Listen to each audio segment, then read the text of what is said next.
Hey folks, good morning. And thank you, David. That was a great lead into some of the stuff that I want to talk about this morning. I really enjoyed doing this presentation because anybody here watched the TV show Black Mirror? Hands, anybody? Basically, this presentation is just like applied Black Mirror. So if you're not familiar, Black Mirror is a show about sort of like, for the most part, sort of like near-term dystopic hellscapes caused by technology, and I mostly just want to talk about the versions of that we are kind of currently living through. So I've got notes up here on stage because I usually start this sort of before I do this presentation every time. I like to sort of swap out my examples because just doing a Google search is a great way to find new and fun examples of terrible things that are happening with technology. So first, let's get started by just walking through a few of those. Well, actually, before we get started, let me tell you a little bit about the more positive version of this. So I work with an organization called the Institute for the Future. I work in the Governance Futures Lab. As you might guess, the Institute for the Future is focused on the future. It's been around for about 50 years, down in Palo Alto. And it works in an area called strategic foresight, and strategic foresight is not about sort of crystal ball predictions of the future, Yogi Berra style. It's more about thinking through all the possible future scenarios extrapolated from current conditions in order to actively choose and work towards the ones of those that we find most meaningful, right? So a lot of what I want to talk to you about today, although I will throw in lots of Black Mirror and dystopic hellscape jokes, is actually about finding our way through these new emerging technologies in a way that we can all live with, right? And David mentioned something that I think is really important, which is that when we I'm not sort of here to talk about like, oh, here's a new technology and we should just blanket destroy it or we shouldn't use it. These technologies are coming. I think what we need to do is think through how we want to respond to them, right? Technology, like everything else in life, is just a series of choices that we make. We choose where the ones and where the zeros go. And if we want to, we can choose different ones and different zeros. We can find different uses for those technologies. And those of us who are working as civil servants, which is part of my background, have, I would argue, a responsibility working as regulators or with regulators and supporting them to figure out how to create the right kinds of boxes around these technologies. So that's kind of the backstory for what I want to talk to you about today, as well as this thing we call the Ethical OS, which was developed by the Institute for the Future, a wonderful woman named Jane McGonigal, in conjunction with Omidyar Network, which is a foundation down south. Originally focused on helping product developers and product managers think through the ethical implications of their technologies, right? So we like to say, how do we not regret the things that we will build, avoiding tomorrow's technology disasters today? But really looking at doing sort of like hands-on and practical, sort of giving people, this stuff can seem big and scary, so how do we give people practical tools that they can use to actually start to ask some of these largely, at this moment, unasked questions? And then my role as so that's a lab at the Institute called the Digital Intelligence Lab. I work with the Governance Futures Lab. We've been working on sort of like remodeling these to make them valuable, not just for the people who build technology, but actually also for the people whose role will be to regulate technology. So with all of that, all of which I want to talk to you about today. So here we go. Real fast, I started out, just so you know my background and sort of how I ended up here. I spent 15 years here in Silicon Valley, started and sold 3 startups, started to feel kind of bad around 2012, 2013 that we were beginning to rend the social fabric of society, and decided to jump ship, which hasn't really stopped, and then decided to jump ship for government and working in government, where I figured I could still apply sort of my interest in technology and its positive possibilities in a different environment. So I worked as the head of product for Code for America, if you're familiar with that nonprofit, working largely at the municipal level for some time. And then most recently, I spent almost 4 years at the federal government as part of 18F, which is an internal consultancy that works to improve and modernize technology for the federal government. So that's sort of my background. And then most recently, I'm now hanging out with the Institute for the Future, because one of the things I became sort of increasingly aware of is that while government has often the power to affect positive change around technology, we often, for a variety of reasons, don't. And I'm hoping to help start to change that. Okay, so let's start with this one, smart homes, which currently I think last time I checked, it was about 29 million homes in the US have some form of smart home technology. That's increasing at a rate of 31% year over year, which is real fast. This includes everything from smart thermometers to Alexa and Google Home and basically anything that improves the function of your home through technology. Turns out this is a really, really fantastic tool for spousal abusers and other forms of people who perpetuate domestic abuse. So using digital smart home technologies to control and harass their victims. So uncool. This includes things like making music blare in the middle of the night unexpectedly, dramatic temperature changes, monitoring people's audio, monitoring and recording people's audio and video, monitoring and recording their entrances and exits. You start thinking about this stuff and you're like, wow, you could really use these things for a lot of truly terrible acts, and people are.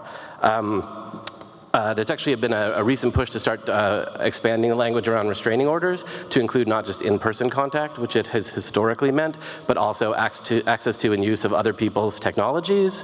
You're also starting to see that some of the design decisions that designers make for these technologies, for example, making it easier and easier to allow multiple people to control different sorts of smart home technology, while a great design decision in a household that's running functionally actually becomes sort of a terrible design decision when we're talking about two people that are in conflict or one person who's actually actively trying to take advantage of the other one. So you start to think about, I sort of bring this one up first because I want everybody to start thinking about how we all have a responsibility, product developers, regulators, everybody in between, to think through the long-term and short-term implications of the choices that we're making, everything from the micro-design level all the way up to like what are the regulatory frameworks and legal frameworks that support this.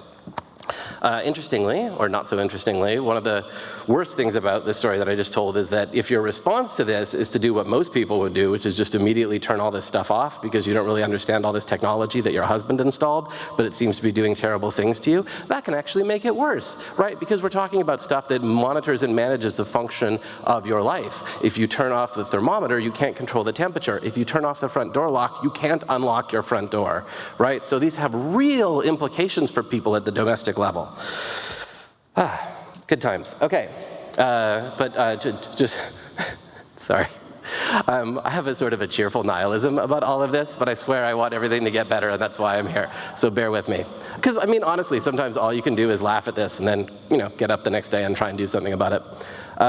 If we want to go up from the domestic level to the level of surveillance state, we can sort of look at everybody's favorite bogeyman. Came up in the last presentation, China. China is not the same sort of democracy that we have here and is very, very actively working towards surveillance capitalism, right? In a real way, we are sort of in this sort of next front Cold War in which ideally we will be working on a version of sort of democratic capitalism that has supportive and generative technologies, but that is definitely not what's happening in China, right? And they are actually actively building an alternate model of capitalism that is very much predicated on the surveillance state. I have plenty of examples of this here.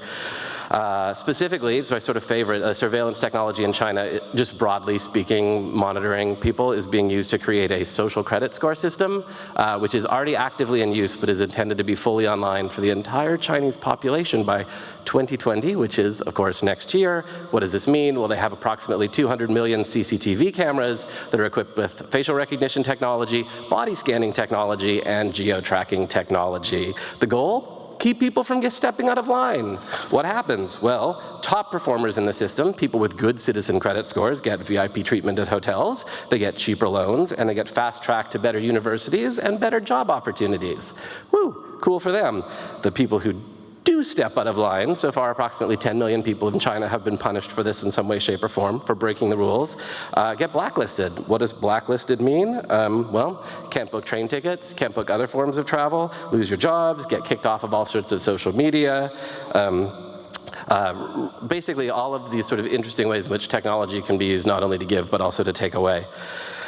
And probably won't surprise anybody that spent time in the world of technology and facial recognition in particular, which is by no means a fully developed technology. There's lots of people who get accidentally blacklisted. The sort of most common example is a sort of an upstanding businesswoman who got publicly shamed for jaywalking. That's a thing that people are getting called on in China right now. Jaywalking, but it turned out that hers was actually just triggered while she was riding the bus.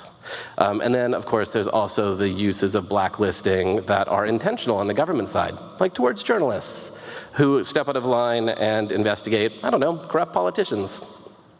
So, Just to get a little more positive on this, we, again, can do something about that. So Microsoft is very involved in facial recognition and has begun to suggest that we consider here in the year 2019, when technology companies are beginning to recognize that if they don't participate in creating a regulatory framework, one will get created for them anyway. And Microsoft, everybody's favorite come from behind underdog, a multi-billion-dollar conglomerate, has sort of stepped out in front with initial thoughts about a regulatory framework for facial recognition, which I find very positive. As was discussed in David's presentation, there's a long way to go, but still, they have these 4 points that I think are really interesting. First is around transparency. A complicated and overloaded word, but we'll go with it. So companies offering facial recognition systems should document how they work and document where they fall short, right? They also called for independent third-party testing of these systems to determine and rate their accuracy. Right? They're also looking at asking for human review of all decisions that would affect a person's privacy or freedom or subject them to possible harm, right? So say technology is great, we need people to intercede as well. And then also ban their use for legal discrimination, which is complicated, but yes. They have a third point, which is about adequate notice, right? So places and services that use facial recognition to identify customers must post a sign that says that that is what they are doing to give people notice about that use, right? So again, not an uncommon regulatory framework, just applied to facial recognition. And then finally, the idea that before the government can use facial recognition to surveil the public, it has to ask for a court order. Right, so one of the things I like about this, and one of the reasons that I really appreciate that Microsoft did this, although again, I think ideally this is going to be a consortium of efforts, including private industry. But one of the reasons that I like that they did that is like, what they're saying is basically not we need to build up an entirely new regulatory structure or regulatory framework to address these technologies. They're simply saying, let's figure out how the things that we have right now need to be modified, amended, improved, and adapted to deal with these sort of emerging threats. It says government has a role that's actually fairly well established, and we want to expand that role appropriately to monitor these new technologies so that we can continue to have the society that we want. Okay, so who has responsibility for this, right? And this is the complicated question because we have all these technologies that are emerging very quickly.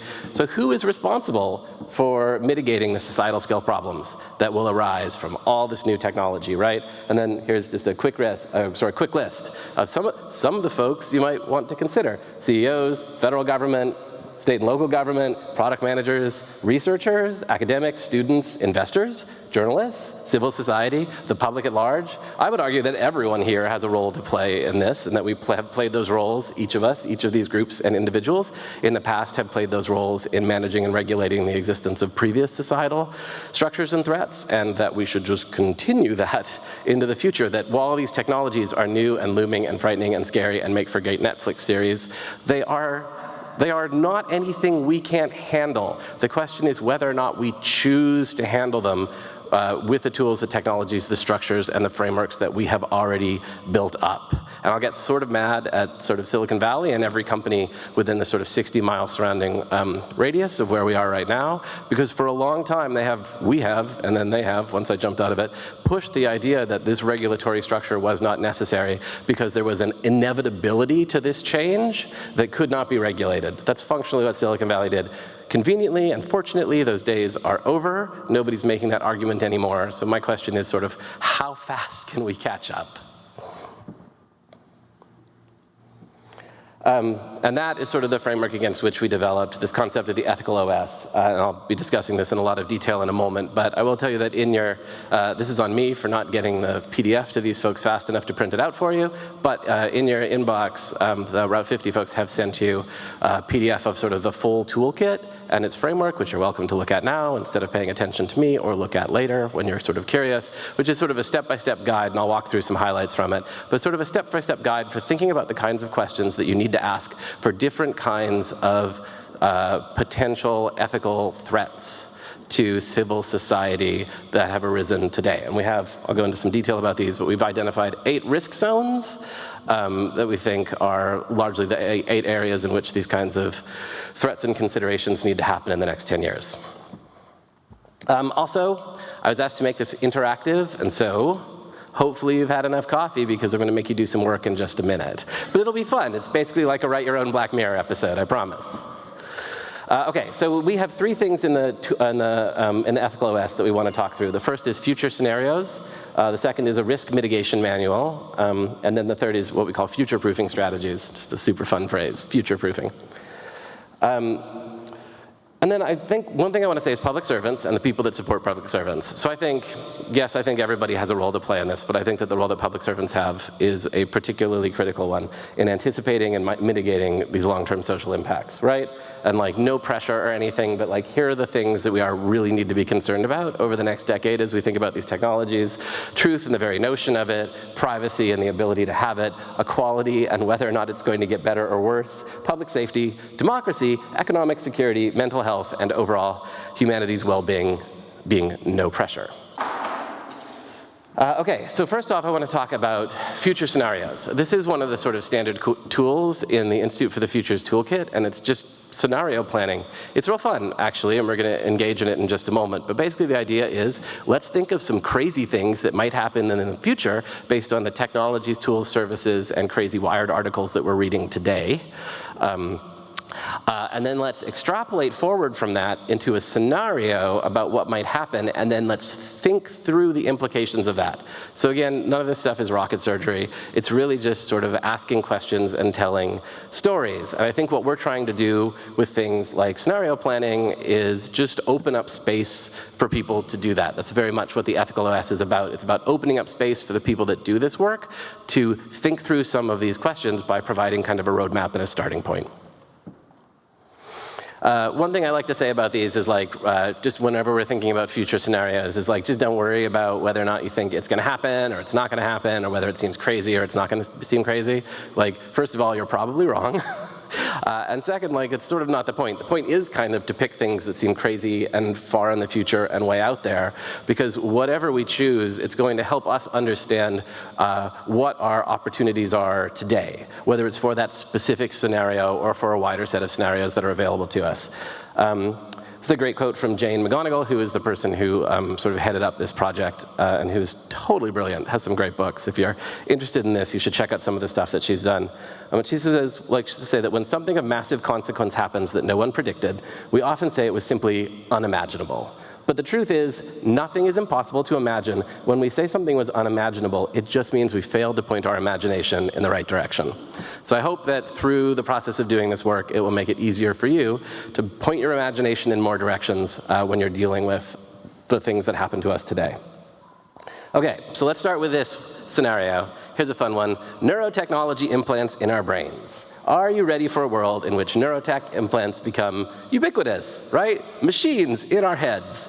So let's imagine a scenario in which a company has just developed the technology to do what we would call read and write neurotech implants, right? So what does that mean? Well, it can read your thoughts and feelings and record them, but it can also write new artificial thoughts and memories directly into your head. This is actually not that far-fetched. We all understand that memory is extraordinarily fungible. So the idea of being able to use a machine to do some of that work for you, we use machines to offload all sorts of work. Why not memory correction, right? So in this imaginary future scenario, let's put it, I don't know, 10 years in the future, the first successful test of a neurotech implant has happened, and it's shown that it can record 80% of all the data that got sent to your hippocampus. Straight up record it, right? That means that anybody who implants it has close to perfect recall of anything that they directly read, saw, or experienced, right? And arguably, other people can too, right? And then it all gets sent to the cloud, the brain cloud. So here's my question for all of you, and I'm going to make everybody at your table do a little bit of work. How might we anticipate? So here, that's the scenario, right? This thing has just come out. You're a public servant. You're a product developer. You're someone that's involved in thinking about this. You're just sort of an interested person.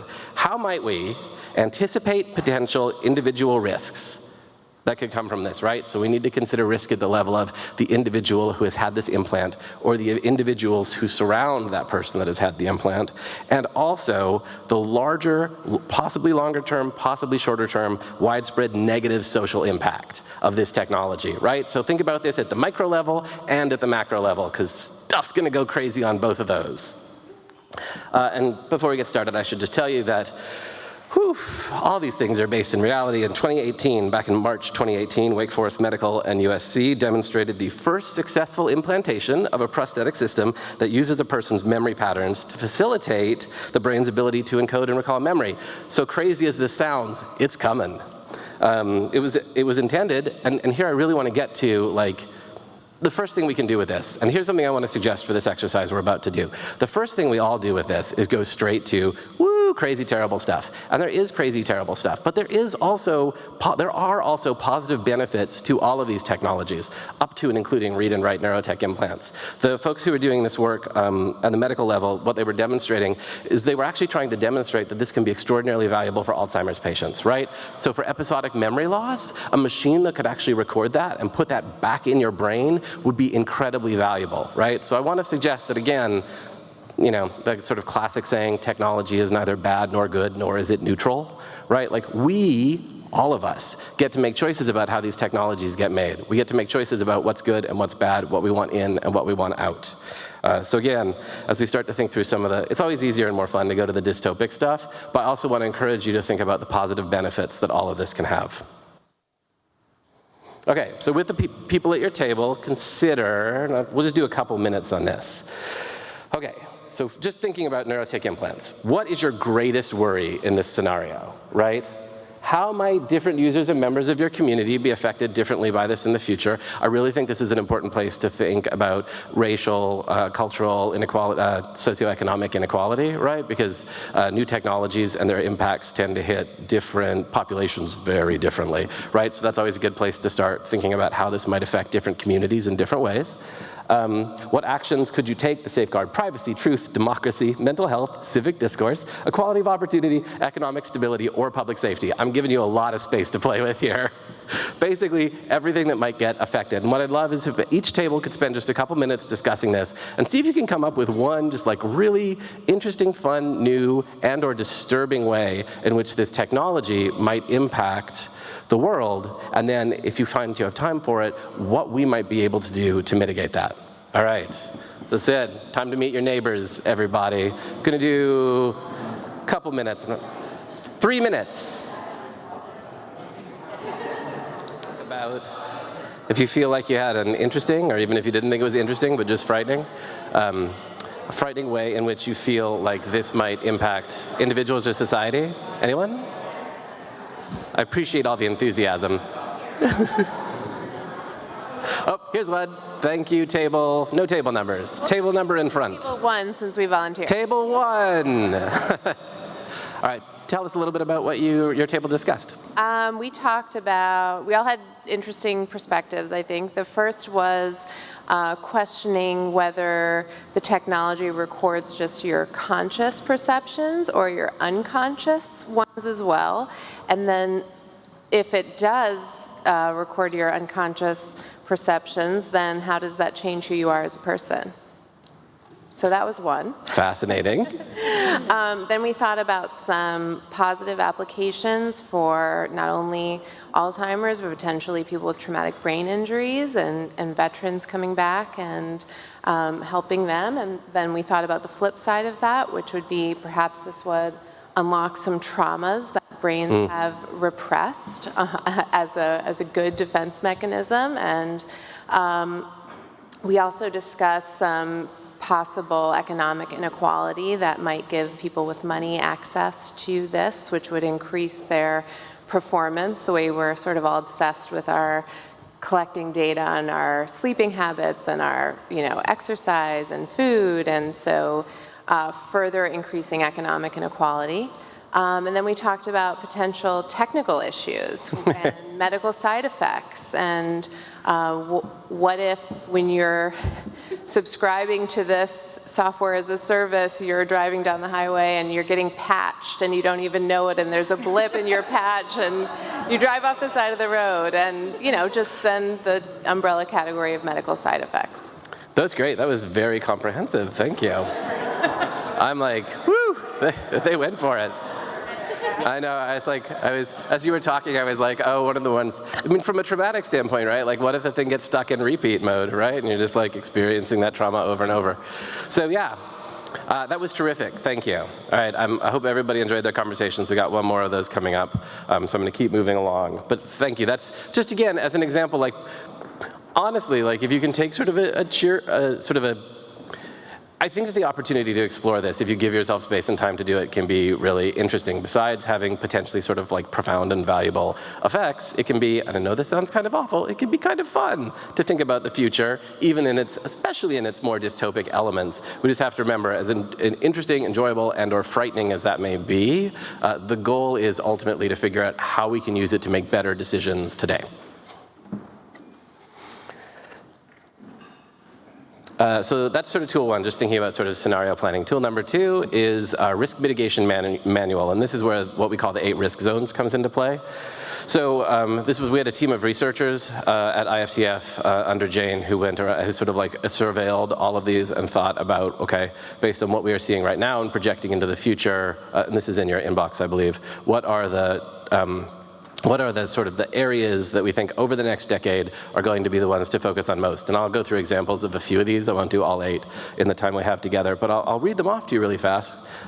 Risk zone 1, truth, disinformation, and propaganda. Risk zone 2, addiction and the dopamine economy. Risk zone 3, economic inequalities. Risk zone 4, machine ethics and algorithmic biases. Risk zone 5, the surveillance state. Risk zone 6, data control and monetization of. Risk zone 7, trust violations, and risk zone 8, hateful and criminal actors. And I'm imagining as I'm going through each of those, you can probably already identify stuff underneath each of them, sometimes more than one.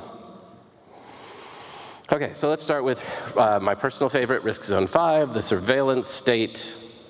And the example of this that I have found most interesting of late, which is the surveillance of human waste. Because, right? This is where smart stewards starts to get us. And I think, it's a really sort of an interesting place to start because it's sort of a very basic bodily function, but the amount of information that you can get out of people's waste is astounding. Any aspect of their medical history or medical condition, you can learn all sorts of things about the things that they eat, the drugs that they take. You can find out stuff about them, about their genetic structure and genetic makeup that possibly they don't even know. All of this can come from human waste. So it's a rich field of data. And so obviously the implications for that are mammoth, and thinking about how we're going to apply this technology is really, really necessary across a variety of aspects of social life. This is a patent from 2015 for Google Smart Bathroom, sensors in your toilet, tub, and mirror. Oh joy. All right. So this is things that big companies and other folks have been thinking about for some time now. So smart toilets, and they're sort of in their infancy, but smart toilets can already detect drug and alcohol use, pregnancy, blood sugar, medication compliance, oof, stress hormones, level of stress in your body, and infectious diseases that you might be carrying, right? So again, we look at this list and we're like, we could do good things with this list, we could do terrible things with this list. Which are the ones we're going to choose? At this present moment, this was a survey, I know, right? Because if you don't know what you're giving away, this is a study from 2013, right? So the data's a little bit out of date, but I would guess until there's more sort of public understanding of exactly what it means to surveil your toilet, this is probably where this number, I know it's fun to say, right? Why I always use this example. This is probably where these numbers will stick, but about 70% of the people that were surveyed said that they would sell their smart toilet data if it would lead to lower healthcare costs. About 8% of those people said they would sell their banking data. So we're going to try and get that number down to 8%. Let's do it together.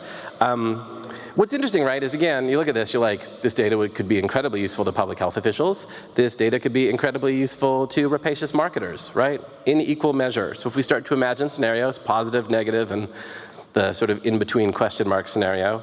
Just in our team, we were sort of knocking this around and like, what's fun, interesting stuff? One of the ones that we came up with, imagine you're at a convention, right? Because among other things, you can think about this in interesting ways, right? You could think about surveilling people at the level of the individual, right? You could think about surveilling people in terms of like a section or group of people that share some sort of geographic distribution, right? And that could be, I don't know, this room, or it could be based on its proximity to a nearby toilet and or connecting it up to other kinds of identification technologies, right?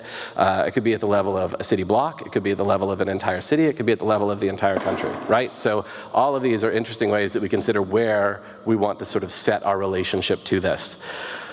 So we were thinking about this, and we were like, okay, some of the most interesting ones are like, let's imagine something the scale of this room, right? What could we learn about the people in this room? Imagine that you're at a convention or a concert. You could determine what? You could determine whether attendees have high rates of pregnant women who are also testing positive for drug or alcohol, and potentially use that either for punishment purposes or in order to push certain public health messages towards them. Right? You could imagine in something like a stadium, sort of continuing along the lines of sort of focusing on sort of small group geographies. In stadiums, you could imagine monitoring which sections have higher blood alcohol content levels at different times during the day, right? Or different times during, say, a sporting event in order to, what, better target marketing of beer towards that section? That's certainly something that you could do, right? Where do we send all the people that are moving beer? Well, send it to the section where people are already really drunk. Alternatively, you could make it harder for people in that section to buy drinks because you're trying to lower their blood alcohol content. I fully put that one in the question mark category. I do not know if that's a good idea or a bad idea. It's just something to think about, right? Because again, it comes down to this question of societal value versus personal autonomy, right? Well, I mean, and then you start to spin off of that, like, what else could you do? Well, you could lock their car up, right? If you had access to their car. You could force them to take an autonomous vehicle ride home, right? That's another thing that you could do. Again, I'd put that in a big question mark space, because I don't know, is that the kind of society we want to be, or is it not the kind of society we want to be? And all of this is enabled by the fact that you have just gone to the bathroom. If you would like more examples of this, it turns out there's a website devoted to quantified toilets, and my favorite of the examples that they came up with for this sort of scenario was that you could streamline cleaning crew schedules. So there you go. So one of the other things that we like to do at the Institute for the Future is this thing we call artifacts from the future. So we imagine things, signs, posters, objects, as if they were from a future year, right? So let's imagine that we are in 2029. What might public health signage look like if we had surveillance toilets, right? This toilet is under the surveillance of the city of Palo Alto, California. By using this facility, you grant consent for your waste to be analyzed by the city, state, and or third party with whom this data is shared. That does not seem particularly fair. Waste data may be combined with facial recognition or other identification technologies if necessary to contact you regarding your contribution. So anyway, when the Institute for the Future does artifacts for the future, we like to actually produce them and put them into use. So, okay, I'll get back to that one in a second. But first, I just want to say that while this might seem frightening or scary, I'll go back to my favorite sort of China example. So while there are not actually surveilling toilets in China yet that I know of, they have started using facial recognition to crack down on toilet paper theft, right? So this is a pilot program that started earlier this year in the Temple of Heaven Park. The way that it works is that you have to stare at the screen for 3 seconds in order to dispense a sheet of 2-ply toilet paper. And then you have to wait a certain length of time before you can do it again with the same face.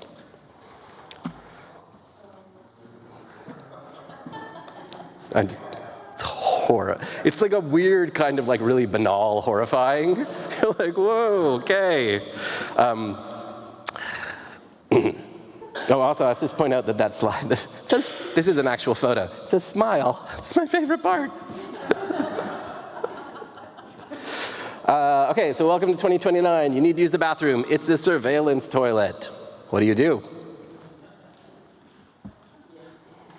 And then, as I was mentioning, we like to sort of put these things into real world use. So the signs I was showing before, we actually have up in the Institute for the Future offices, and then they look like, they sort of look like real signs. It's not till you like check out the part in the bottom right corner where it says 2030 that people really start to get in on it. And this does send some people into genuine panic.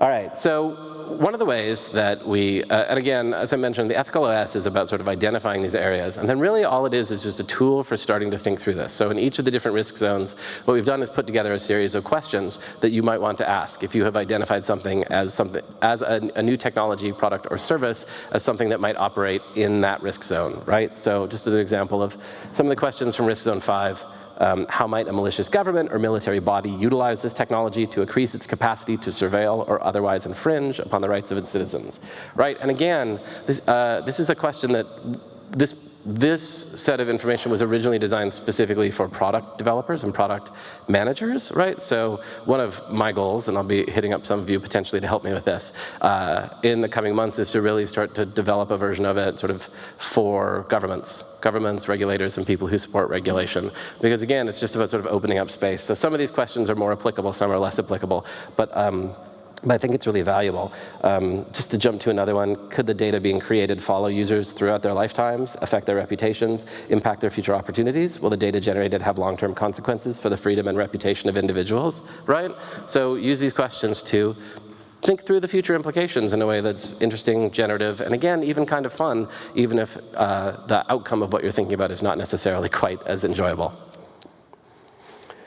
So with each technology or product, whether you're facing this as a product manager, whether you're facing this as someone whose job is to regulate or manage the societal acceptance of new technologies, this is it. Which risk zones apply? Jim Dater has this great quote, any useful statement about the future should at first seem ridiculous. So I always encourage people in this situation to go as outre as possible. Like, don't rein yourself in here. Do some crazy blue sky thinking. And then, as you might have gotten from the stadium example I was giving before, consider downstream implications, right? Like, once you've imagined that first sort of shape of the scenario, right? Like, oh, what if we could monitor blood alcohol content by section, right? Think about what are all of the other implications that might have. How will it intersect with technologies that we already know exist? How will it intersect with technologies that we think might exist going forward if we extrapolate out from where we currently are? This is the way you can sort of like build, combine, and recombine this sort of work. So just a couple more examples I've got from various and sundry. I just love throwing in examples at different parts of this presentation, and then we'll do one more exercise and wrap. There's a question among the sort of therapeutic community about what kinds of emotional and mental disorders we might get that are VR-induced.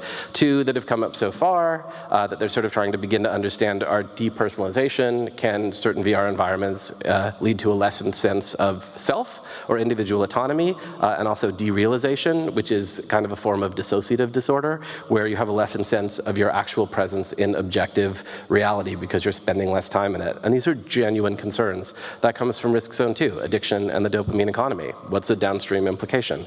Everybody's favorite current bogeyman, right? Automation, which I think would fit into risk zone 3. Economic and asset inequalities, right? If we're thinking about the downstream impact of automation, I think this is one that really, one of the things that sometimes doesn't get talked about as much in terms of automation replacing jobs. There's a report from McKinsey from 2030 that looks at how it's going to impact different communities, right? So it's very uneven across racial groups, especially in the next 10 years. Which puts already marginalized communities further at risk, right? So this is a real problem, right? So Latinx workers face the highest threat, probably California's fault. At 60% of all jobs currently predicted to be automated, and that's just based on what we know today, followed by Black Americans at 50%, Asian Americans at 40%, and white Americans at about 25% replacement. And they're looking at sort of the next 10 to 15 years. What else? We got predictive models of public health, right? So this is an area where predictive models, and this is the closest. I sort of yanked, when I saw that David was speaking, I sort of yanked out all my AI examples, but this is the closest I'm gonna get to sort of skimming off the top of it. So this comes from Risk Zone 4, machine ethics and algorithmic biases.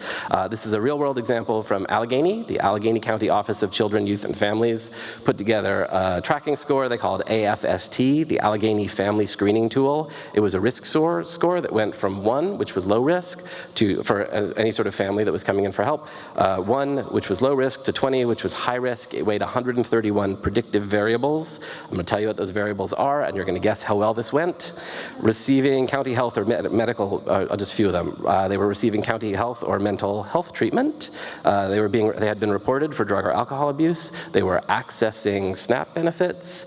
They looked at the neighborhoods that they lived in and made an estimate based on the level of sort of income for that neighborhood, and also whether or not those families had interacted with the juvenile probation system, right? So that's horrifying because we can all see exactly where that was going, right? And while I think this is kind of an obvious one, for lack of a better term, it is a great example of what happens when you just sort of embed sort of existing biases into a system without taking these questions into consideration, right? Talk about sort of reifying screwed up social structures. Because basically you end up doing something like this, which is just basically tracking whether or not people consume public resources, right? So the whole point of those public resources is to be consumed. So for a different part of the government to basically turn that into a negative is quite horrifying. Here's the newest one I added, which just sucks. So DJI is a company that builds drones. Axon is a company that builds tasers. This happened in, I think it was like February? Anyway, this comes from, obviously, Risk Zone 5, the surveillance state. I have zero interest in living in a world where drones have been combined with tasers. Zero, but that is not true of every local law enforcement agency. And then the only other thing I'll tack on, just to make it slightly worse, DJI is a Chinese company. Oh my, okay, so another one. Alexa, what are my neighbors up to? Risk Zone 7, trust violations. This is just a super simple example. In Germany, Amazon users requested a German Amazon user requested all the data pertaining to him under GDPR, which is the EU privacy bill, under the right to access clause. Amazon sent him 1,700 voice recordings from a total stranger. And then he got to listen to them. Turned out he didn't even use Alexa. In response, as an apology, Amazon gave the victim a free Prime membership. I am not kidding. Whoops. Okay, another one. Online talk therapy apps like Talkspace. Employees are reading your sessions for quality control, right? So this is sort of this is a problem where, like, if you don't think it through, this is what happens. Talkspace does online psychotherapeutic activity. Reading and reviewing things for QA as a customer service support member is kind of a standard behavior in many contexts, but if you don't think through what you're doing, this is the thing that results. That's trust violation and also arguably kind of a bad actor thing. So I'm going to skip this part, actually, since we're sort of at time, because I was having too much fun telling those stories. But the way that this works is just you think about a technology or product that has become an issue or a topic of interest, determine the risk zones it intersects with, and then we've given you questions that you'll all have access to in the Ethical OS framework just to start having a discussion around those. It's really that straightforward. And then lastly, before I wrap up, the third thing that we like to talk about is future-proofing strategies. And this is where you can get really creative or generative, which is you can start to say, and I think this is really valuable in a government context, how might we build systems or structures that protect against not just any one particular instance of this, but actually think about how to systemically protect against this over time, right? What are the new institutions that we need to build potentially that can do this sort of work, whether it is genuinely new or whether it is just sort of recombining or recontextualizing existing activity. And I'll give you a couple examples real fast. One we've talked about a lot in a community that I operate in, the design community, is a license to design, right?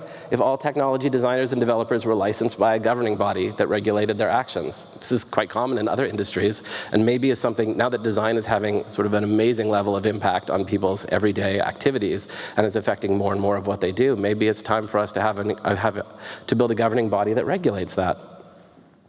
Here's the section one. What if we asked, we thought about healthy platforms. What if we asked every technology platform or worked with every technology platform to establish and share a transparent measure of what health meant, and then to track them and record them against that to maximize different measures of conversational health, right? What would that look like? Whose job would it be? Here's the third one. What if we had ethical bounty hunters, right? So right now, tech companies pay people to identify bugs in their system. What if we asked them to identify ethical bugs, right? So if you're not familiar with bug bounty programs, lots of technology companies will expose their code to outside actors to explore it for bugs. And then if they determine that a bug that is located by someone is of value, they will pay them, right? So what if we just did that, but for the ethical implications of our technologies? What if we paid people to figure out how our technology might screw things up, so that we could avoid keeping that from happening? So interesting ways to think about it. I've also at times argued for what I call, I come from the world, originally from the world of user experience design, and I sometimes like to think, what if instead of just, 20 years ago there were no user experience designers anywhere, now this town is littered with them, right? What if 20 years from now we had ethical designers, right? What if we had people whose job it was to think about the ethical implications of products, and we actually put them on those teams, right? These are the ways in which we can start to think about not just individual, but systemic responses to protect against these things at a social level.